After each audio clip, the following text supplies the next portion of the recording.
The world is now witnessing record levels of displacement.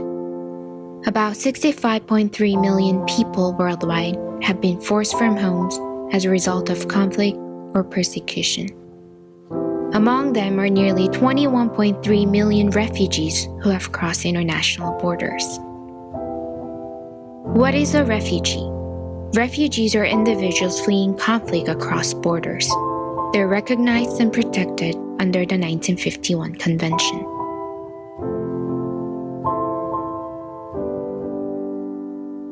More than half of all refugees are children under the age of 18. The media is teeming with stories of refugees fleeing to Europe. However, 86% of those displaced actually go to neighboring and most often developing countries in the global south, not Europe, Australia, Canada, or the United States. When they arrive, many of them don't end up in camps. The iconic image of tented refugee camps is no longer the reality. Approximately 60% of refugees now live in urban areas. Refugee children in particular face distinct challenges.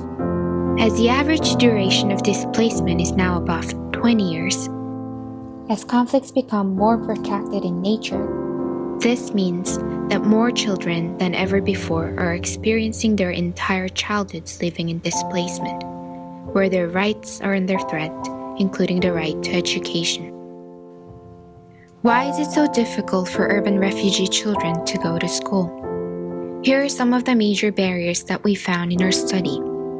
Livelihoods in urban spaces and deprioritization of education. Refugee children may be expected to work rather than attend school since they faced a higher cost of living in cities relative to refugees in camps. For refugees who are struggling to provide basic needs for their families, it can prove difficult to prioritize education for their children. Lack of awareness. Urban refugees don't always know that they have the right to access public schools, or they lack the information on how to enroll their children. Overcrowding and lack of space.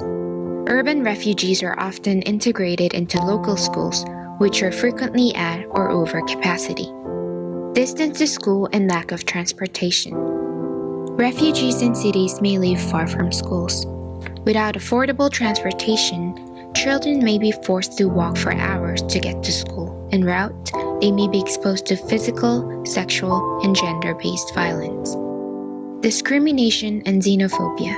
Refugee students encounter different forms of discrimination, xenophobia, stereotyping, and bullying from teachers, peers, and the community. Aside from these, there are other barriers that affect children's access to education. Lack of awareness about education options. Difficulty meeting needs of students with disabilities. School admission policies. School fees. Language of instruction. Lack of teaching and learning materials. Lack of teacher quality as they're not prepared for refugee needs. Lack of teacher training and lack of secondary schools. What if this happens to me, my family members, or friends? What if I were deprived of my right to education? Education is a fundamental human right. All children, whether they're refugees or not, deserve the chance to go to school. What can we do to help these children? Is there anything we can do to help? We must be aware of the following.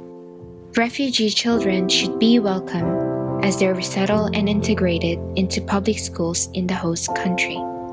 In addition to access, we need to make sure all countries offer inclusive, quality education.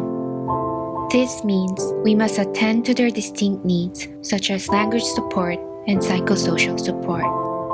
This is not to single out the roles and responsibilities of a single government, ministry, organization, community, or individual. Taking care of people in need is everyone's responsibility.